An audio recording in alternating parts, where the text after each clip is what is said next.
अस्सलाम वालेकुम एवरीवन। आज हम डिस्कस करेंगे एक एक्सट्रीमली इम्पोर्टेंट टॉपिक है और ये ऐसा टॉपिक है कि जिसमें आपकी costing, financing, feasibility, project report और जितनी भी एससीपी के जो टॉप होती है ना, मतलब आप कह लो फाइनेंसिंग या कॉस्टिंग, वो इसमें आ रही होती है। और ये ऐसा टॉपिक है कि मैक्सिमम जो कंसल्टेंट मार्केट में आते हैं ना, तो वो बेचारे कंफ्यूज हो जाते हैं, भाई अब हम क्लाइंट के साथ क्या बातचीत करें या प्रपोजल क्या ड्राफ्ट करें, फिजिबिलिटी रिपोर्ट क्या बनाएं, प्रोजेक्ट रिपोर्ट क्या बनाएं, टाइम ड्यूरेशन ईच एवरीथिंग उसमें मेंशन किया जाता है। तो फर्स्ट ऑफ ऑल आज का जो टॉपिक है ये कंसल्टेंट लेवल के लिए है और उन कंसल्टेंट लेवल के लिए जो टेक्निकल लेवल के ऊपर भी काम कर रहे होते हैं और फंक्शन लेवल के ऊपर भी काम कर रहे होते हैं। ये अलग बात है कि जो टेक्निकल कंसल्टेंट हैं उनके जेडीज क्या होती हैं, जो फंक्शनल कंसल्टेंट उनके जेडीज क्या होते हैं, वो ऑलरेडी हम प्रीवियस लेक्चर में डिस्कस कर चुके हैं। ओके, अच्छा। और ये आम तौर पे जो टॉपिक है ना, ये आपका कॉर्पोरेट लेवल में इस्तेमाल किया जाता है और इसमें आपने ये करने के लेट से आपके पास एक इंक्वायरी आती है या आपके पास एक बिजनेस प्रपोजल आता है क्लाइंट की तरफ से। वो आपसे डिमांड कराते हैं या तो आप हमें एससीपी इंप्लीमेंट करके दें या आप हमें जो है एससीपी को जो लास्ट टाइम हमने डिस्कस किए थे जो प्रोजेक्ट वो उसमें करके दें। तो ये डिफरेंट हमारे पास क्या होते हैं, प्रोजेक्ट्स होते हैं जिनको हमने जिनकी कॉस्टिंग हमने प्रोवाइड करनी है। ओके, तो इसको प्लीज अच्छी तरीके से अंडरस्टैंड कीजिएगा। जहां पे आपको कोई ट्रबल हो आप प्लीज डिस्कस कर सकते हो विदाउट एनी हेजिटेशन। और आज का अगर आपको टॉपिक समझ आ गया तो मैं गारंटी से कह सकता हूँ कि आप जो है अपना एक बिजनेस भी कर सकते हो, एज अ कंसल्टिंग बिजनेस भी आप रन अप कर सकते हैं और एज अ फ्रीलांसिंग आप अपने अच्छी सर्विस भी प्रोवाइड कर सकते हो आज के लेक्चर के बाद। Okay, so let's start. अच्छा, टॉपिक का क्या नाम है, कॉस्टिंग ऑफ एससीपी लाइसेंसिंग। इसको जरा प्लीज नोट कीजिए और तमाम मेंबर्स के पास कहीं एक डायरी हो, एक नोटबुक या डायरी जो भी हो, आपने पॉइंट्स को नोट डाउन करने हैं, फिर हम उन पॉइंट्स को एलिबरेट भी करेंगे। ओके, पहले हम यहाँ पे क्या बात कर रहे हैं, एससीपी लाइसेंसिंग की। How many, what is SCP licence and how many types of licence, ये प्लीज नोट कीजिए। देन आपका आते हैं इम्प्लीमेंटेशन। ओके, देन आपकी आती है सपोर्ट, देन आपकी आती है क्लाउड सर्वर। ये इसकी चार मेन चीजें हैं। अंडरस्टूड। अब ये हमारे पास अल्हम्दुलिल्लाह हमारे पास मौजूद है, टेक्निकल फील्ड में है माशाल्लाह से। इन्होंने भी काफ़ी अच्छा काम किया है और ये इस बात को मतलब कि वेरीफाई भी करेंगे। Mister Salim, is this right? ये चार मेजर चीजें होती हैं जो कि आपकी कॉस्टिंग, फाइनेंसिंग, प्रोजेक्ट के ऊपर इफेक्ट हो रही होती है। ऐसे ही है mister Sajid? Yes, sir. Yes, sir. Okay, Exactly. Okay. अच्छा, आप इसमें अच्छा, अब होता क्या है, अब आपने ये देखना है कि आपके पास एक क्लाइंट आता है, फॉर एग्जांपल कि जैसे कि हमारे पास एक क्लाइंट है जो कि मैन्युफैक्चरर है। वो कहते हैं कि मुझे एससीपी को इम्प्लीमेंट करवाना है। तो एज अ टीम हमने कॉस्टिंग कैसे कैलकुलेट करनी है, इस पे ये आज का मतलब कि हमारा एक आउटकम होगा इंशाल्लाह। अच्छा, फर्स्ट ऑफ ऑल इंट्रोडक्शन के, SCP project costing is a for both clients and consultant. यहाँ पे क्लाइंट से क्या मुराद है, क्लाइंट मीन वो ऑर्गेनाइजेशन जिसको आपने एससीपी इंप्लीमेंट करके देनी है या अपग्रेड जो भी करके देनी है। Okay, understood. Consultant mean you, माशाल्लाह से, इंशाल्लाह। ओके, तो understanding how licensing, implementation, support and infrastructure cost, ये यहाँ पे बात हो रही है इंफ्रास्ट्रक्चर कॉस्ट। इंफ्रास्ट्रक्चर कॉस्ट ये क्या चीज है भाई? Infrastructure cost work allows you to design accurate proposal and win projects. Pakistan में सर आपकी स्क्रीन नहीं शो सॉरी, आपकी स्क्रीन शो नहीं हो रही। अच्छा, सेकंड टॉपिक है आपका एसएपी लाइसेंसिंग कॉस्ट ओवरव्यू। तो लाइसेंसिंग से क्या मुराद है, आपको मैं पहले लेके चलता हूँ। एक एससीपी की वेबसाइट है और उसमें आपका एक अकाउंट क्रिएट किया जाता है। अकाउंट के बाद जो है ये नहीं, ये एक एसएपी की ऑफिशियल वेबसाइट है। इसमें सबसे पहले आप क्या काम करते हो, अपना एक ऑफिशियल अकाउंट क्रिएट करते हैं। ओके, आपकी एक यूनिवर्सल आईडी बनती है, आपकी एक एस आईडी बनती है, एक पी आईडी बनती है। एस आईडी क्या होती है, पी आईडी क्या होती है, वो भी मैं आपको एक्सप्लेन करूंगा इंशाल्लाह, राइट। और फिर उसके बाद आपकी प्रोडक्ट लॉगिन होती है कि आपने कौन कौन सा प्रोडक्ट जो है वो एसएपी का वो उसको करना है। Yes mister Waseem. सर वो यूआरएल वर्किंग नहीं कर रहा है कह रहे हैं, मैं भेजा था उनको ना, तो काइंडली वो चेक कर ले सर टीम के। अच्छा, ये एसएपी के ऑफिशियल वेबसाइट, इसमें आप सब लोगों ने अपने एक अकाउंट क्रिएट करने हैं और उसको हम कहते हैं एसएपी यूनिवर्सल आईडी। और एसएपी यूनिवर्सल आईडी दो तरीके से होती है, एक होती है एसएपी एस आईडी, एक होती है एसएपी पी आईडी। ओके, और एस आईडी जो है ये आपकी इंडस्ट्री के लिए इस्तेमाल की जाती है, पी आईडी जो है वो स्टूडेंट या लर्निंग के लिए इस्तेमाल की जाती है। एस आई टी इंडस्ट्री में हमेशा कंसल्टेंट के लिए डिफाइन की जाती है। ओके, उस आईडी को हम कहते हैं यूजर, या उसको हम कहते हैं जो है ना एसएपी के 3 यूजर्स होते हैं, जैसे कि मैंने आपको ना फर्स्ट लेक्चर में कहा था। एक होता है एंड यूजर, एक होता है सुपर यूजर, एक होता है आपका पावर यूजर। 3 यूजर्स होते हैं। ओके, तो जो होता है ना आपका सुपर यूजर और पावर यूजर, उनके लिए एस आईडी इस्तेमाल की जाती है, राइट। और जो होते हैं ना एंड यूजर, इनके लिए लॉग इन आईडी प्रोवाइड की जाती है। ओके, ये एक काफी डिफरेंस है। अच्छा, और उसके बाद जो एंड यूजर उसको लॉग इन आईडी दी जाती है ना, इसके अलावा बाकी जो है ना सुपर यूजर, पावर यूजर, इसके लिए S I D SCP universal S I D define की जाती है। ओके, और उनको हम उसके लिए ना हमें ना लाइसेंस लेना पड़ते हैं। फॉर एग्जांपल, एक यूनिवर्सिटी है, उस यूनिवर्सिटी में ये देखा जाता है कि कितने डिपार्टमेंट्स हैं और कितने डिपार्टमेंट्स में कितने एम्प्लॉयज काम कर रहे हैं, और उनके लिए हमने कितनी आईडीज क्रिएट करनी है, राइट। तो फ्रंट एंड यूजर होता है और उसको हम कहते हैं यूजर लाइसेंस, जो फ्रंट एंड के ऊपर काम कर रहे होते हैं। बाकी सुपर यूजर और पावर यूजर, इनके लिए हम जो लाइसेंस यूज करते हैं उसको हम कहते हैं प्रोफेशनल लाइसेंस कहते हैं। This point is clear? There are many two types of licensing. One is user license and one is professional license. Professional license जो है ये किस लिए इस्तेमाल किया जाता है? सुपर यूजर और पावर यूजर के लिए, जबकि यूजर लाइसेंस ये फ्रंट एंड यूजर के लिए इस्तेमाल किया जाते हैं, राइट। फॉर एग्जांपल के एक हम इंडस्ट्री लेते हैं जिसमें 20 डिपार्टमेंट हैं और उन डिपार्टमेंट्स में पाँच जो एम्प्लॉयज हैं उनके लिए हमने SCP front end ID create करनी है, जिसको हम यूजर लाइसेंस कहते हैं। और 20 में से हर डिपार्टमेंट में से एक ऐसा कंसल्टेंट होगा जिसके पास अथॉरिटी होगी। मीन टू से 20 डिपार्टमेंट्स इनटू 5, 100 यूजर्स और 100 यूजर लाइसेंस होंगे और 20 प्रोफेशनल लाइसेंसेस होंगे। ओके, अच्छा, तो टोटल कितने बन गए? 120 लाइसेंसेस। अच्छा, यहाँ पे जो है ना ये लाइसेंस जो है ये वन टाइम परचेज किया जाते हैं, वन टाइम इनके लाइसेंस फीस होती है। और एनुअल मेंटेनेंस ये हर साल एससीपी के पॉलिसी के ऊपर डिपेंड कर होता है कि वो उसको चेंज करते हैं या नहीं करता, राइट। और बाकी यहाँ पे प्रोफेशनल लाइसेंस और ये एक आपका आता है लिमिटेड प्रोफेशनल। इसको हम मतलब यूजर लाइसेंस और प्रोफेशनल लाइसेंस का नाम देते हैं। ये दो मतलब यूजर आमतौर पर इस्तेमाल किए जाते हैं। अच्छा, प्रोफेशनल की कॉस्ट जो है वो आप देख लें, मतलब कि 3200 से लेके 4000 के करीब आती है। $3200 से $4000 में आती है। और जो यूजर लाइसेंस है ये कॉस्ट आपकी आती है $1600 टू $2000 ये पर लाइसेंस की हम बात करें। अच्छा, अगर हम लेके आते हैं उसमें इसको हम जरा कैलकुलेट करते हैं जरा।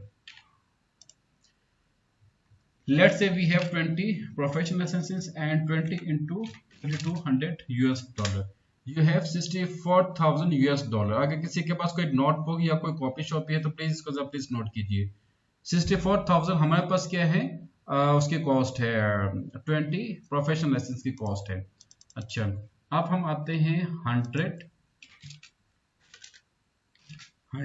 इंटू 1600, ये कितनी बन गई 160,000। 160,000 प्लस 64,000, $224 ये लाइसेंस कॉस्ट है। अब आप मल्टीप्लाई करते हैं ना। अच्छा, एक और चीज ये कि जो नो इंटरनेशनल डॉलर रेट होता है वो भी मतलब ओपन मार्केट वैल्यू के ऊपर लिया जाता है, जो कि 2-3 रुपए जो एक्स्ट्रा होती है।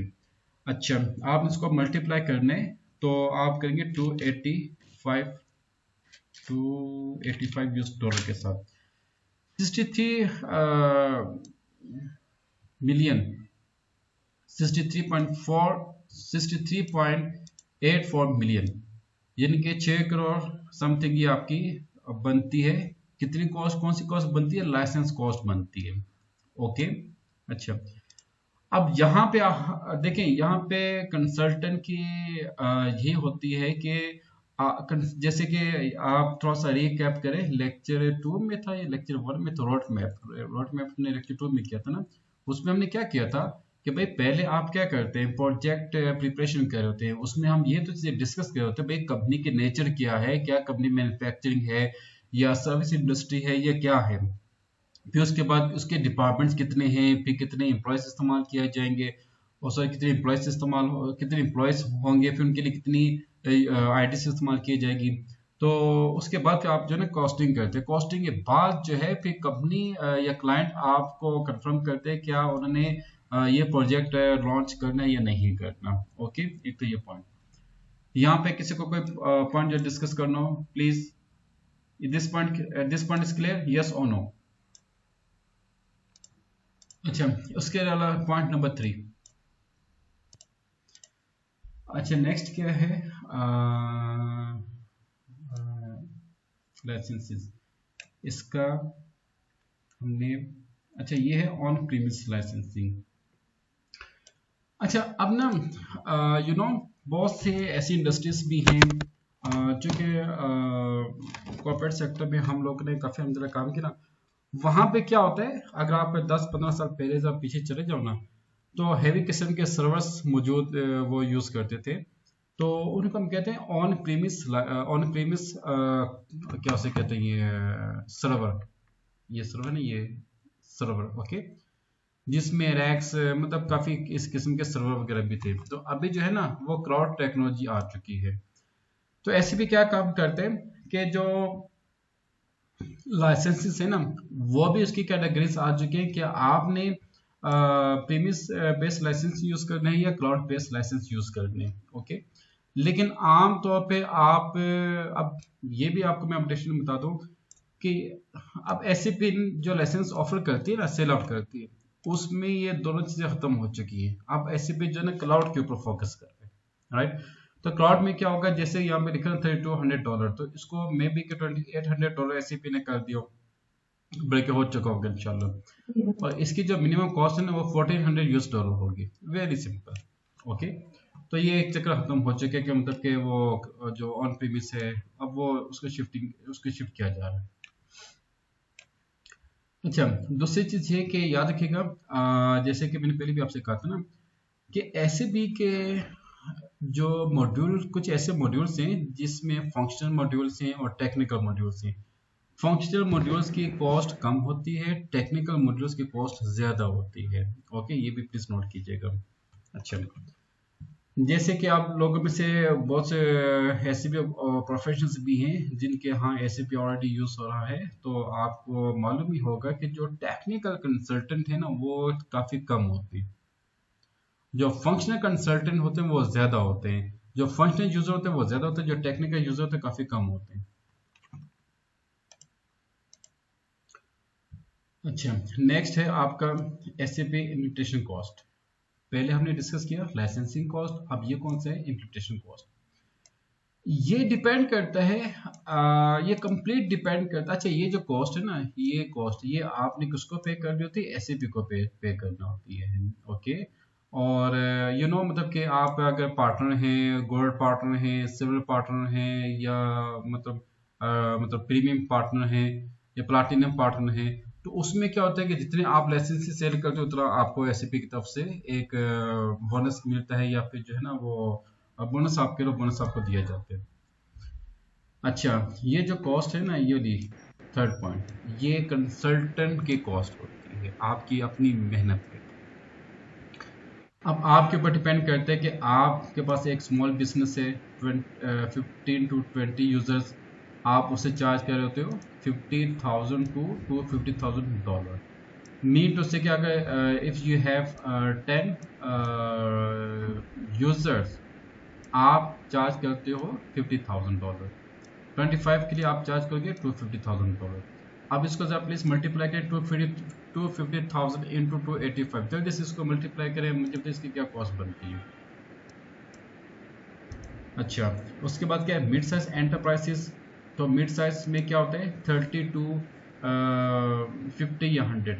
अच्छा, एक बात चीज़ है कि ये लाजमी नहीं कि ये कॉस्ट फिक्स हो या यूजर्स फिक्स हो। स्मॉल इंडस्ट्री में बाज़ का हमने देखा है कि 50 यूजर्स भी इस्तेमाल किए जाते हैं। मिड एंटरप्राइजेस में बाज़ औक़ात हमने देखें तकरीबन 15 यूज़र या 10 यूजर्स भी इस्तेमाल किए, मतलब हमने इस्तेमाल किए। तो नंबर ऑफ यूजर्स जो है ना वो वेरी कर रहे होते हैं। तो फिर ये कॉस्ट में इतना फ़र्क क्यों है? उसके रीज़न ये है कि scope of work, scope of work के ऊपर डिपेंड कर रहा होता है। देखें, जो स्मॉल इंडस्ट्री होगी ना उसका स्कोप वर्क भी कम होगा, जो मीडियम एंटरप्राइजेस होगी उसका स्कोप ऑफ वर्क भी ज़्यादा होगा। मीन उसका जो बिजनेस ट्रांजेक्शन्स वो ज़्यादा तादाद में होती हैं। तो जहाँ पे बिजनेस ट्रांजेक्शन ज़्यादा हो, जहाँ पे फ्लॉस भी ज़्यादा हो, जहाँ पे आपका स्कोप ऑफ वर्क भी ज़्यादा हो, तो वहाँ पे डेफिनेटली जो इम्प्लीमेंटेशन कॉस्ट वो भी हाई हो जाती है। ओके, इसी तरीके से आप लार्ज एंटरप्राइजेस की बात कर लो, जिसमें मल्टीनेशनल कंपनीज इन्वॉल्व हो रही होती हैं। तो वो क्या करती है, उनका तो माशा से बहुत ज़्यादा वर्क हो रही होती है ना, मतलब स्कोप ऑफ वर्क उनका काफ़ी ज़्यादा है, उनके ट्रांजेक्शन भी काफ़ी ज़्यादा हैं। अब पेप्सी के अगर आप एग्जाम्पल लें तो पेप्सी की डेली के ट्रांजेक्शन माशा से 1 लाख के करीब है। तो 1 लाख ट्रांजेक्शन को मैनेज कोई एक इजी टास्क नहीं, इसके लिए हमें एक लॉन्ग टर्म, एक लॉन्ग टाइम जो है वो एक सिनेरियो को स्कोप ऑफ वर्क को हमें डिफाइन करना होता है। ओके, तो स्कोप ऑफ वर्क की बेस पे जो रेट्स हैं वो डिसाइड किए जाते हैं। ये रेट जो है ये कंसल्टिंग कंपनी को जाते हैं, कंसल्टिंग कंपनी जो है आगे जो कंसल्टेंट है उसको पे एलोकेट करती है। पाकिस्तान में अगर आपको कोई भी एक अच्छा प्रोजेक्ट मिल जाता है पब्लिक सेक्टर का, तो उस पर काफ़ी आपका एक अच्छा जो है ना वो मिलता है, आपको रेवेन्यू मिल जाता है। अच्छा, कंपोनेंट्स ऑफ इम्प्लीमेंटेशन कॉस्ट। अब ये देखिए, ये वो चीज़ है जो कि हमने रोड मैप में डिस्कस किया था, faces of implementation, road map of implementation faces. उसमें क्या था, कंसल्टिंग सर्विसेज है, जैसे कि मैंने अभी कहा कि मतलब कि ये जो कॉस्ट है ये किसको जाती है, कंसल्टेंट को जाती है। ब्लूप्रिंट एंड कॉन्फ़िगरेशन जब आप करते हो उसकी कॉस्ट इसमें आ रही होती है, की यूजर्स ट्रेनिंग इसमें आ रही होती है, और डेटा माइग्रेशन है, गो लाइफ है, कॉन्फ़िगरेशन है, there are a lot of things which you have to work as a consultant in a client. Okay, तो ये वो कॉस्ट आ रही होती है। देखिए, जितना डेटा आपका ज़्यादा होगा उतना ही आपकी वर्किंग ज़्यादा होगी, उतना ही आपका रेट ज़्यादा होगा। Very simple, this point is clear. Next is AMC, annual maintenance cost.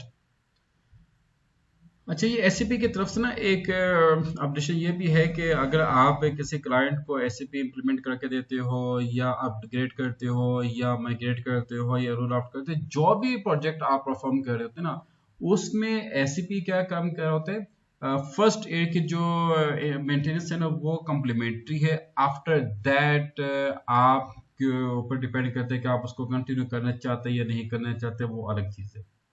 Okay, तो आम तौर पे यूजुअली जो है ना वो 10 to 25% जो है ये प्रोजेक्ट कॉस्ट के ऊपर बेस कर रहा होता है। अब प्रोजेक्ट कॉस्ट में क्या चीज़ आ रही होती है, आपकी इम्प्लीमेंटेशन कॉस्ट आ रही होती है और लाइसेंसिंग कॉस्ट आ रही होती है। ज़्यादातर जो इंडस्ट्रीज है ना वो ये प्रेफर कर रही होती हैं कि आपकी जो इम्प्लीमेंटेशन कॉस्ट है ना, कहाँ पे ये इम्प्लीमेंटेशन कॉस्ट, इसकी 10 to 25% आपके मेंटेनेंस कॉस्ट जो है वो चार्ज की जाती है फर्स्ट ईयर। अच्छा, उसमें क्या होता है, आपके जो इन्हांसमेंट है, सिस्टम हेल्थ है, चेक है, करेक्शन है, मीट से कि जो भी कंसल्टिंग के जो मतलब एरर्स या बग्स आते हैं ना, उसको हम फोकस करते हैं। अच्छा, अब एज अ कंसल्टेंट आपने क्या काम करना है, ये जो 5 पॉइंट्स है ना, इस पे भी आपने फोकस करना है। और उसके बाद जो ये जो टॉपिक्स है ये भी आपने कवर करने हैं। इंशाल्लाह ये तमाम चीज़ें हम इसी ट्रेनिंग में सीखेंगे कि how to perform your JDs of this point in SAP S/4HANA 2023। Okay, then B1 भी है, देन आपके पास जॉल भी है, देन पब्लिक क्लाउड भी है, प्राइवेट क्लाउड भी है, SF भी है, तो वो भी आपने फोकस करना है। अच्छा, उसके बाद क्या है, SAP cloud server infrastructure cost. अभी तक हमने 3 कॉस्ट फोकस किए, एक आपके लाइसेंस कॉस्ट, एक इम्प्लीमेंटेशन कॉस्ट, एक मेंटेनेंस कॉस्ट। ये नंबर 4 पे है, जिसको हम कहते हैं क्लाउड सर्वर। ओके, अब क्लाउड सर्वर कौन कौन से आपके पास हैं, जैसे कि depending on hosting choice, SAP data centre भी है, जिसको राइस भी कहते हैं, जो लेटेस्ट है ना वो आपका SAP राइस है। ओके, एक SAP प्रीमियम भी है। अब इसकी कॉस्ट के $3,000 to $15,000 per month. Public cloud जो है एजोर भी है, GCP है, AWS भी है, और प्राइवेट क्लाउड डेडिकेटेड सर्वर भी है आपके पास, मतलब वो है, यू हैव डिफरेंट आपके पास जो है ना ये सर्वर कॉस्ट आ रही होती है। अब ये इनके अलग अलग फीचर्स भी है। अब देखो ये SAP डेडिकेटेड सर्वर है ना, और अल्हम्दुलिल्लाह इसकी जिंदा एग्जांपल ये जो आपके पास है, जो हमने आपको एक्टिवेट करके देना है, this is called SAP dedicated server. Okay, ये भी एक किस्म का क्लाउड है ये। ओके, ये जिंदा मिसाल है, इसको हम कहते हैं डेडिकेटेड सर्वर, और ये अल्हम्दुलिल्लाह 2023 का है। अब आप लोग कैसे, ये हमें कैसे मालूम होगा कि ये 2023 का है, आई जस्ट शो यू। तो ये डिपेंड कर होता है कि मतलब कि अब डेडिकेटेड सर्वर जो है ना सबसे बेस्ट है। मीट से कि देखे बात करता है, कुछ ऐसे भी सर्वर होते हैं कि जो मतलब कि कुछ लिंक डाउन हो गया, कुछ मतलब स्लो चलते हैं, तो कुछ का पाकिस्तान में सर्व डेटा सेंटर नहीं ना माशाल्लाह से। तो ये फर्स्ट टू जो है ना ये वहाँ पे मतलब सक्सेसफुल है जहाँ पे डेटा सेंटर मौजूद हो। पाकिस्तान में चूंकि इतना खास डेटा सेंटर नहीं, तो यहाँ पे ये जो दोनों फर्स्ट 2 ऑप्शन जो है ना ये मतलब काफ़ी ट्रबल क्रिएट कर रहे होते हैं। लेकिन कुछ जगहों पे ये चल जाते हैं, तो बस अल्लाह की रहमत है। लेकिन डेडिकेटेड सर्वर जो है ना ये ज़्यादा मतलब के सूटेबल होते हैं, अगरचे इसकी तो कॉस्ट इसकी वन टाइम कॉस्ट होती है जी? सॉरी, इसकी ये वन टाइम कॉस्ट होती है? नहीं जनाब, पर मंथ है ये, देख लो पे क्या लिखा हुआ है, पर मंथ है ये। Oh sorry. ठीक है, वो ये वन टाइम आ जाए तो क्या ही बात है जनाब, तो ये पर मंथ होती है। अच्छा अच्छा, cloud subscription already includes infrastructure support upgrades. इसमें मतलब कि सपोर्ट भी दी जाती है। आप देखें इंशाल्लाह हम आपको देंगे ये सॉफ्टवेयर ना, इसमें एरर्स भी आएंगे, तो काफ़ी टेक्निकल चीज़ें भी आएंगे। आप लोग कैसा जी ये मसला बन गया, तो हमारे पास टीम मौजूद है माशा से, वो जो है वो फिक्स कर रही होती है अल्हम्दुलिल्लाह। तो मैं तो प्रेफर करता हूँ डेडिकेटेड सर्वर लेने, और मज़े की बात अल्हम्दुलिल्लाह के पाकिस्तान में डेडिकेटेड सर्वर सिर्फ मेरे पास मौजूद है अल्हम्दुलिल्लाह, ट्रेनिंग वर्जन के लिए, वो भी लोवेस्ट क्वालिटी के ऊपर। अच्छा, हम कहाँ पे थे भाई, हम ऊपर जाना चाहिए, ये एनवायरमेंटल कॉस्ट आ गई। Point number 5 is clear please, yes और no? Yes sir. Good. Okay, next is SAP consultant costing. अच्छा, ये बेसिकली जो है ना आप इसको ये देख लें कि लेट्स से अब जैसे कि ऊपर हमने इम्प्लीमेंटेशन कॉस्ट को फोकस किया ना, इम्प्लीमेंटेशन कॉस्ट में हमने ये डिस्कस किया था कि कंसल्टेंट कॉस्ट भी शामिल होती है। अब होता यह है कि बाज़ औकात कंपनी जैसे कि फॉर एग्जांपल बहुत सी ऐसी कंपनी है जहाँ पे ऑलरेडी एसएपी इम्प्लीमेंट हो चुका है, तो अब आपने वहाँ पे सर्विस भी प्रोवाइड करनी है, उनको अपग्रेड करना है या जो भी मतलब रोल आउट करने हैं, तो उसके लिए जो है ना कंसल्टिंग कॉस्ट आती है, कंसल्टेंट कॉस्ट इसमें आती है। अब उसका मैं आपको तरीका बता दूँ। अच्छा, एससीपी फंक्शनल कंसल्टेंट जिनका 2 से 5 साल का एक्सपीरियंस है, उनकी कॉस्ट रेट है $30 to $70 पर आवर के हिसाब से।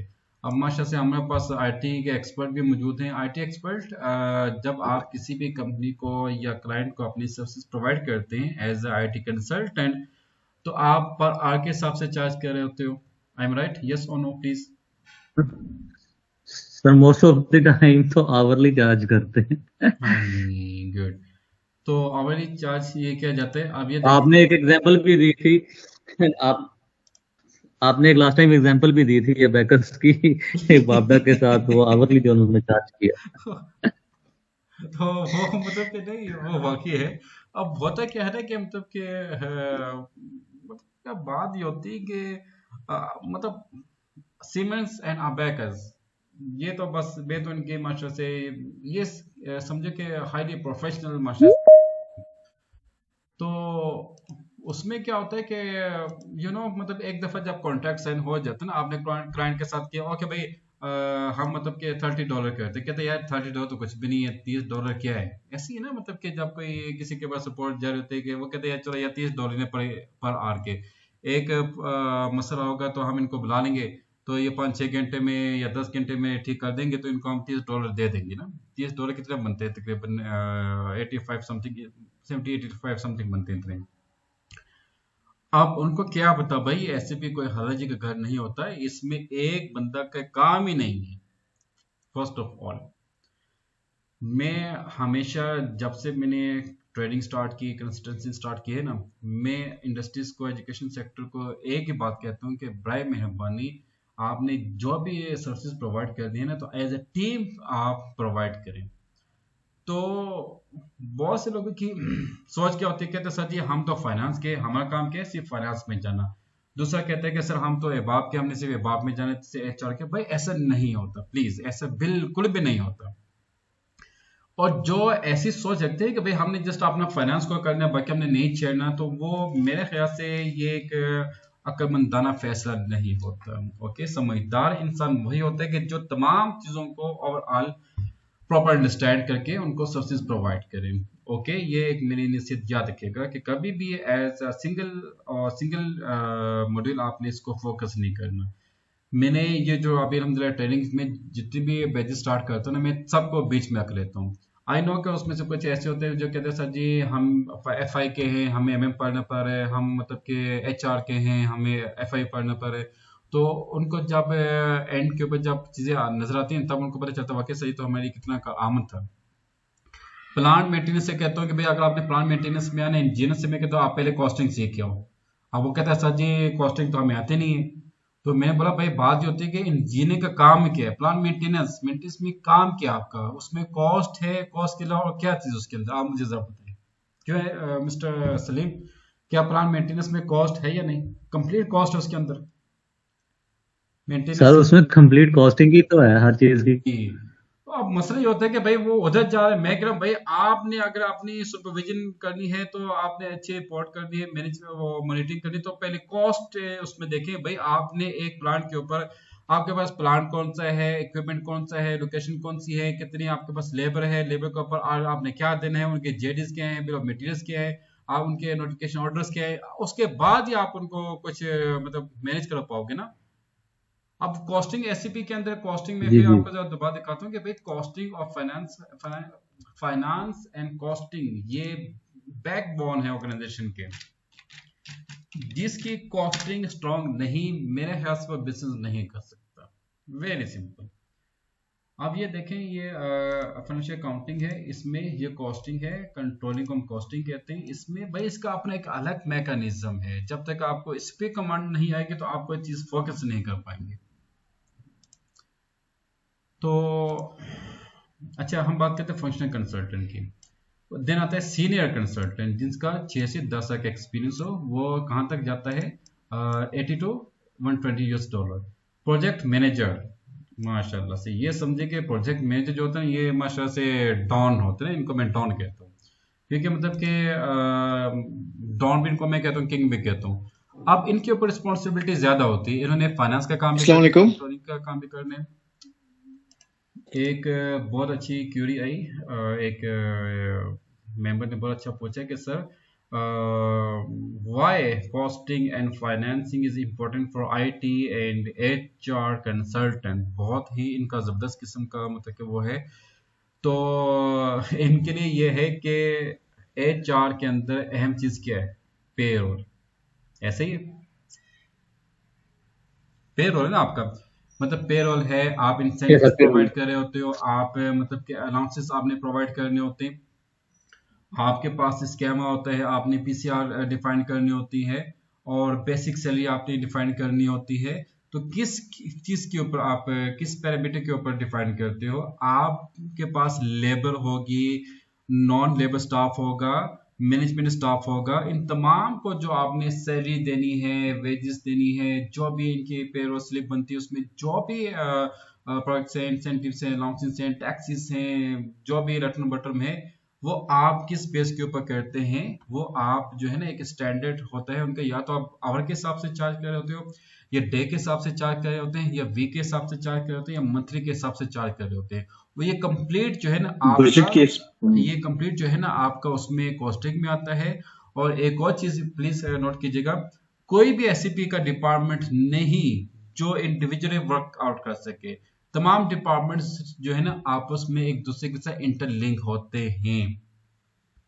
ओके, अब मिसाल के तौर पे ठीक है सर, बिल्कुल आपकी आपकी बात मुझे मैंने अंडरस्टैंड की है। इसमें जैसे मैं आपको अपनी ऑर्गेनाइजेशन की एग्जांपल देता हूँ। मतलब हमारे यहाँ पे जो है डेडिकेटेड लोग हैं। मतलब फाइनेंस का अगर कोई है तो वो मतलब एमएम का है तो एमएम को ही डील करेगा, फाइनेंस का तो वो फाइनेंस को डील करेगा। मतलब मैंने नहीं देखा कि हम जो है एमएम के कंसल्टेंट से फाइनेंस की क्यूरीज जो है वो रिजॉल्व करवा रहे होते हैं या इस तरह का। मैं क्योंकि मैं अपनी ऑर्गेनाइजेशन की बिल्कुल एग्जांपल दे दूं तो शायद बिल्कुल इस तरह आप से। ठीक कह रहे हैं, हाँ, आप बिल्कुल ठीक कह रहे हैं, ऐसा होता है। लेकिन मैं जो कह रहा हूँ, मैं कहने का मकसद ये होता है कि जब आपने एससीपी को इम्प्लीमेंट करना है, okay, at the time of implementation of SAP, at the time of जी, ऑपरेशन ऑफ एसएपी, जब मतलब कि आपने सर्विसेज प्रोवाइड करनी है, इम्प्लीमेंटेशन की जो भी है ना, उस टाइम आपकी टीम वर्क होती है। उस टाइम जब आप अंडरस्टैंड। एसएपी को इम्प्लीमेंट करते हो ना, उस टाइम आपकी जो वर्किंग होती है एज ए टीम वर्किंग होती है। जब आप इम्प्लीमेंट कर चुके होते हैं ना, देन आपका इंडिविजुअल मॉड्यूल कंसल्टेंट वो सुपरवाइज कर रहा होता है, वो सुपरवाइज भी करेगा, और मंथली अपने जो कोलीग कंसल्टेंट हैं उनके साथ वो मुशावरत भी करेगा कि भाई ये देखिए हमने ये वीक मंथली प्लान डिफाइन किया है, इसमें ये चीजें हमने ये पैरामीटर्स हमने इंप्लीमेंट किए, ये स्टैंडर्ड्स हमने डिफाइन किए हैं भाई। ये चीज होती है, ये दो पॉइंट्स हुए clear. Understand. Very good question, I appreciate you, बहुत मजा आया माशाल्लाह से। इसके अलावा कोई और क्वेरी प्लीज। देखें, सवाल करने से मुझे भी काफी मजा आता है, और आप लोगों को भी आई थिंक मजा आता होगा, और दूसरों को भी माशाल्लाह से चीजें क्लियर हो जाती हैं। तो आई अप्रिशिएट यू कि भाई आप प्लीज क्वेश्चंस किया करें, जो भी क्वेश्चन है खुल के किया करें। अच्छा, प्रोजेक्ट मैनेजर उसकी क्या है, 180 टू 120 टू 180 है, देन अबाव डेवलपर है, और उसके बाद बेसिस क्लाउड है, जिसको हम क्लाउड एडमिन कहते हैं।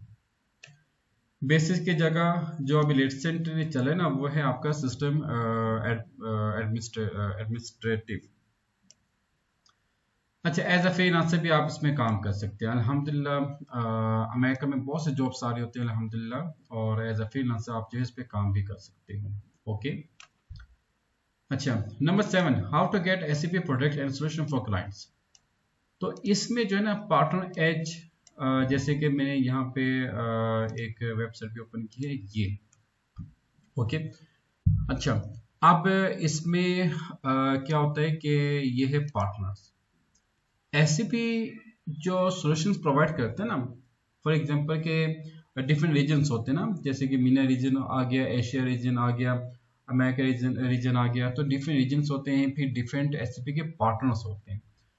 तो एससीपी जैसे कि पाकिस्तान की अगर हम बात करते हैं, पाकिस्तान में अगर किसी भी ऑर्गेनाइजेशन ने अगर इसको इम्प्लीमेंट करना है ना, तो हम क्या करते हैं कि अब जैसे कि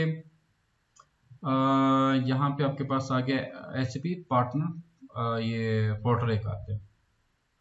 फिर तो आपने नहीं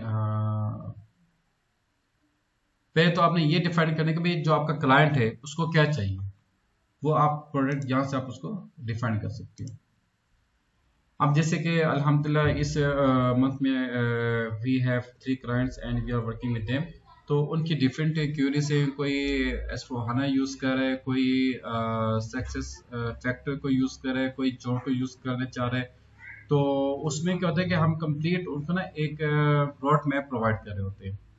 अच्छा, उसमें क्या होता है कि आप जैसे कि ये billing and revenue innovation management है, जैसे कि पाकिस्तान में आमतौर पे जो ज़्यादा चलते हैं ना वो बिलिंग का ही है, क्योंकि माशा से सबसे तो यहाँ पे है नहीं, सबसे तो माशा से यहाँ पे तो है नहीं, लेकिन बिल जो है ना वो माशा से दरा दरा आते रहते हैं।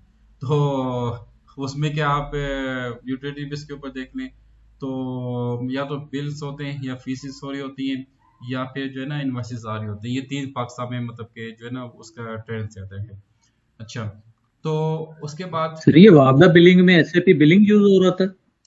अच्छा, और उसमें जो है ना कौन सा यूज हो रहा है, आमतौर पर उसको हम कहते हैं ये यूटिलिटी सोल्यूशन, जिसको हम यूटिलिटी सोल्यूशन भी कहते हैं, यूटिलिटी इंडस्ट्री भी कहते हैं। बिलिंग इनवॉइसेस ये वहां पर जो है वही यूज किया जा रहा है ये। ओके, इनवॉइसिंग और वो। अच्छा, अब एक और चीज आपको आपने प्लीज नोट करने कि पहले क्या करने, क्लाइंट ने कौन सा प्रोडक्ट यूज करनी है आप उसको पहले सेलेक्ट करते हो। उसके बाद एसएपी के कौन कौन से पार्टनर्स हैं वो चेक करते हैं। और बाकी जो पार्टनर, जैसे बात है अगर हम लोगों ने करनी है तो हम भी अल्हम्दुलिल्लाह पार्टनर के साथ एसोसिएट है अल्हम्दुलिल्लाह। तो हमारे पास अपने एक क्रेडेंशियल्स होते हैं एसएपी लोकन के, उसमें जाके ना हम क्या काम करते हैं, अपनी तमाम जो भी वो प्रोडक्ट है कौन सा सोल्यूशन वो करने, तो हम वो सारी की सारी चीजें ना वहां से हम परचेज कर रहे होते हैं। ओके, यहाँ से। और इसके लिए जो है ना आपके पास ये यहाँ पे मैंने मेंशन भी किया हुआ है, ये वेबसाइट है। और इस वेबसाइट को आपने ओपन में आपका इंशाल्लाह आईडी भी आपकी बना दूंगा, ताकि आपको एक कंप्लीट वो हो ना एक आइडिया हो कि भाई कैसे मतलब लाइसेंस कैसे परचेज किए जाते हैं और यूजर आईडी कैसे बनती है आपकी। अच्छा, तो इसमें एसएपी आपको जो है ना फ्री डेमो एक्सेस भी दे रहे होते हैं, डेमो सिस्टम। फॉर एग्जांपल कि अगर आप में से किसी ने एसएपी B1 यूज करना हो तो एसएपी आपको पार्टिकुलर टाइम पीरियड के लिए डेमो भी प्रोवाइड करेगा, हर चीज आपको प्रोवाइड करेगा। और उसके मुताबिक जो उसकी वो होते हैं ना, क्या उसे कहते हैं, एक ट्रायल वर्जन भी होता है कि आपको पहले ट्रायल प्रोवाइड किया जाएगा, आप उसको यूज करो। उसमें अगर आपको कोई इश्यूज आते हैं या कोई बग्स आते हैं या कोई भी प्रॉब्लम आती है, आप एसएपी की जो ऑफिशियल टीम होती है जिसको हम सपोर्ट टीम कहते हैं, उनके साथ आप डिस्कस कर होते हैं, फिर आपको वो एडजस्ट कर होते हैं। मतलब काफी अच्छा माशा से ये सिस्टम है, ये भी आपको इंशाल्लाह सारा एक्सप्लेन करूंगा कि इसको आप कैसे रन अप कर सकते हैं। अच्छा, उसके बाद क्या है कंसल्टेंट पार्टनर, ये हम कहाँ पे आ गए, ये वेबसाइट ओपन होगी। अच्छा, ये अब जैसे कि ये एसएपी एक स्टोर है आपके पास,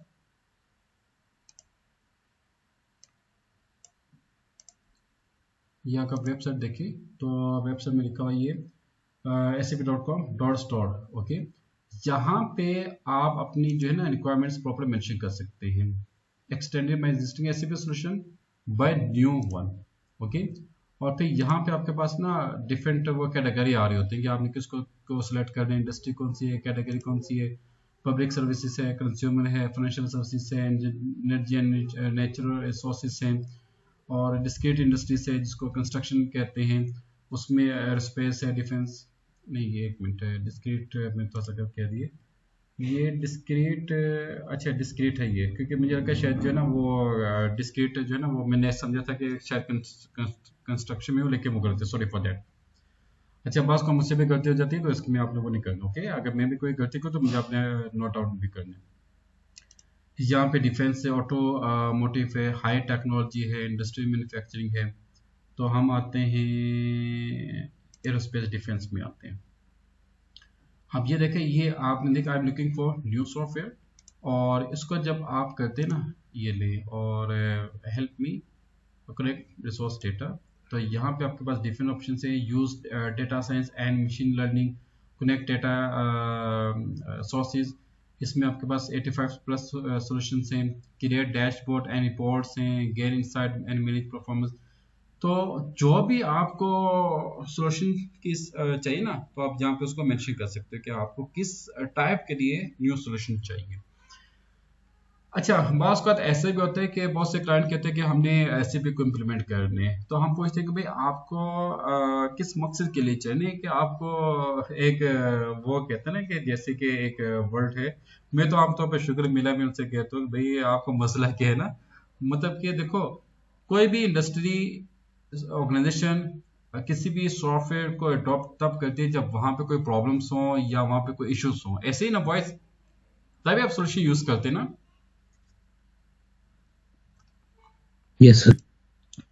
तो हम उनसे ये पूछते हैं भाई आपने अगर एसएपी सिग्नेवी यूज करने हैं या एसएफ यूज करने हैं या जॉल यूज करने हैं, तो आपने क्यों यूज करने हैं, आपके यहाँ क्या ऐसी प्रॉब्लम्स हैं जिसकी बिना पे आपने ये डिसाइड किया हुआ है ना। तो वो एक लास्ट में एक इम्पोर्टेंट एलिमेंट होता है जिसको आपने हाईलाइट करना है, ओके। उसके बिना जो है ना आप मतलब इफेक्टिव सॉल्यूशन नहीं प्रोवाइड कर सकते। Get insight and manage performance, find solution. तो इसके बाद जो है ना आपको एक कंप्लीट एक वो प्लेटफॉर्म प्रोवाइड किया जाता है, या परफॉर्मर प्रोवाइड किया जाता है, या रोड मैप प्रोवाइड किया जाता है। ये भी इंशाल्लाह मैं इसलिए मैं इस यूनिवर्सल आईडी मेंबरशिप की बात करता है कि आप सबके पास ये आईडी होनी चाहिए, ओके। अच्छा, अब उसने क्या रिकमेंड किया, SAP PwC sales insight free try. तो ये होता है कि how to access your solution and product from SAP.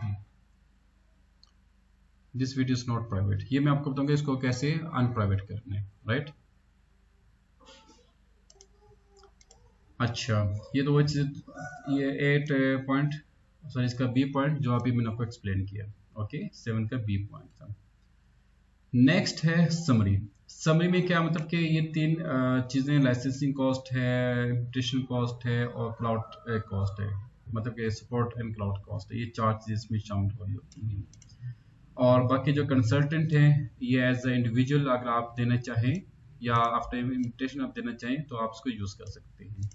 अच्छा, अब प्रोडक्ट एक्सेस कैसे ली जाती है, पार्टनर एज से ली जाती है। तो पार्टनर एज या SAP स्टोर, ये दो चीजें होती हैं, ओके। तो अभी एक और चीज आपको ये भी बताता हूँ डेट कि SAP जो है ना वो पार्टनर एज को भी खत्म किया जा रहा है, मतलब कि आप डायरेक्ट SAP से सॉल्यूशन भी ले सकते हैं। अच्छा, ये एक एग्जांपल है, फॉर एग्जांपल के जो मैंने एक पहले भी आपको मतलब वो एक्सप्लेन कर दी थी कि एक कंपनी है, उसने मतलब कि लाइसेंस उसके पास आ गए थे, तकरीबन 120 लाइसेंस आ जाते हैं। इम्प्लीमेंटेशन कॉस्ट जो है ना लाइसेंसेस का आप डबल कर दो, यानी कि कितनी कॉस्ट बनी थी उसमें लाइसेंस कॉस्ट में, do you remember, I think कितनी बनी थी, $224। इसका आप डबल करें ना तो $450 बन जाएगा आपका, $450 ये आपकी इम्प्लीमेंटेशन कॉस्ट बन जाएगी। और बाकी जो वो है ना क्लाउड सर्वर, वो भी आप देख रहे हैं मास्टर से $3 लाख, तो वो भी आपकी कॉस्ट बन जाएगी। तो ये देख लें आप मतलब कि कितनी ये जो है ना वो कॉस्ट इस्तेमाल की जाती है। अच्छा, एक और चीज ये कि ये लेटेस्ट एक अपडेशन आई है जो कि मैंने इसमें ऐड अप कर दी है स्पेशल फॉर यू। एक टर्म आप यूज करोगे इसके अंदर जिसको हम कहते हैं FUE, जिसको हम क्या कहते हैं, FUE, full user equivalence based, okay. बात का पता क्या होता है, जैसे कि ऊपर हमने यूजर लाइसेंसेस की बात की ना, उसमें कुछ लिमिटेशंस होती हैं कि भाई आप ये काम नहीं कर सकते, जैसे कि एंड यूजर की लिमिट्स होती हैं कि भाई आप फलां टी कोड्स के अलावा कोई टी कोड यूज नहीं कर सकते। ऐसे ही एंड यूजर प्लीज, आपको ना एक लिस्ट ऑफ टी कोड्स दी जाती है, जी यस, ऐसे ही है। आपने उसी को परफॉर्म करना है, आप उससे हट के नहीं कर सकते। ओके, तो इसी तरीके से जब आप as a consultant, JD specific होती है। Exactly, very good, thank you so much, JD से स्पेसिफिक होती हैं। तो इसी तरीके से एसएपी ने भी एक डिफाइन किया था कि भाई जो यूजर लाइसेंस होते हैं ये लिमिटेड होते हैं। ओके, अच्छा, उससे बात क्या होता है कि कुछ ऐसे भी इंडस्ट्रीज हैं जब उन्होंने यूजर लाइसेंस परचेज किए हैं, तो उसमें क्या होता है कि मतलब कि अब जैसे कि हम बात करते हैं प्रोक्योरमेंट की, तो प्रोक्योरमेंट में यूजर लाइसेंस में आता है कि भाई आपने डोमेस्टिक परचेज करनी है, वो एक रिस्ट्रिक्शन लगा दी जाती है। तो आप कुछ ऐसी कंपनी से जो इंटरनेशनल प्रोक्योरमेंट भी करते हैं, तो उनके लिए क्या था भाई, मतलब क्या हमने 84 एक वो इनकम टर्म्स का उसमें हमने एडअप करना है, इंटरनेशनल करेंसी का हमने एक ऑप्शन एडअप करना है, तो लाइसेंस से बेहतर है कि हम उसको कस्टमाइज उसकी सोल्यूशन कर दिया जाए। तो ऐसे काफी इस तरह के इश्यूज थे इंडस्ट्रीज में। तो ऐसे भी ने क्या काम किया, उनके लिए एक स्पेसिफिक टर्म यूज की जिसको हम कहते हैं FUE, इसको हम कहते हैं फुल यूजर इक्विवेलेंस। ओके, जिसमें आपको जो है मैक्सिमम जो वहां पे होते हैं ना, क्या उसे कहते हैं, सॉल्यूशंस होते हैं, या मतलब जो भी पॉइंट्स होते हैं आप उसको इजीली परफॉर्म कर सकते हो, कॉन्फ़िगर कर सकते हैं। ये वन टाइम कॉस्ट होती है। ये वन टाइम कॉस्ट होती है, और ये आपकी है ऑन प्रीमिस, और ये क्लाउड सब्सक्रिप्शन है। ओके, $US टू $22 to $50, क्योंकि ये क्या है आपकी क्लाउड बेस के ऊपर है। लेकिन अभी जो है ना वो आपके क्लाउड बेस के ऊपर ही चलिए सारी चीजें। तो ये था आज का लेक्चर, और इसको मैं आई थिंक ये मैंने आपको ऑलरेडी शेयर भी किया हुआ है। आप इसको इस लेक्चर को सुने और इसके अच्छे से नोट्स बनाएं, और फिर मुझसे डिस्कस करें। फिर मैं भी आपसे चीज़ें पूछूंगा भाई इसको हम कैसे आपका अच्छा आपके असाइनमेंट, आज के असाइनमेंट ये है कि आपने 3 इंडस्ट्रीज लेनी है, medium, small and large. 100 100 120 120 120 sorry 120 small, 250 medium, and 600 जो है ना वो मल्टीनेशनल कंपनीज का आपने एक अच्छा सा प्रोजेक्ट रिपोर्ट तैयार करनी, कॉस्टिंग शीट या कॉस्टिंग प्रोजेक्ट फिजिबिलिटी रिपोर्ट आपने तैयार करनी है। ओके, ये आपने लास्ट में तैयार करनी है, और ये आपने एक्सेल के ऊपर इसको आपने प्लीज डिफाइन करना है। अगर आप फॉर्मूला भी इसमें लगा देंगे that will be very good, ताकि हम उसको चेंज भी कर सकें और कस्टमाइज उसको जो है हम उसको प्रिपेयर भी कर सकें। ओके स्टूडेंट, तो please give your valuable feedback of this lecture, और अपनी असाइनमेंट को प्लीज आपने टाइम पे कंप्लीट करना है और मुझे अपनी प्रेजेंट भी करनी है। Okay, thank you so much.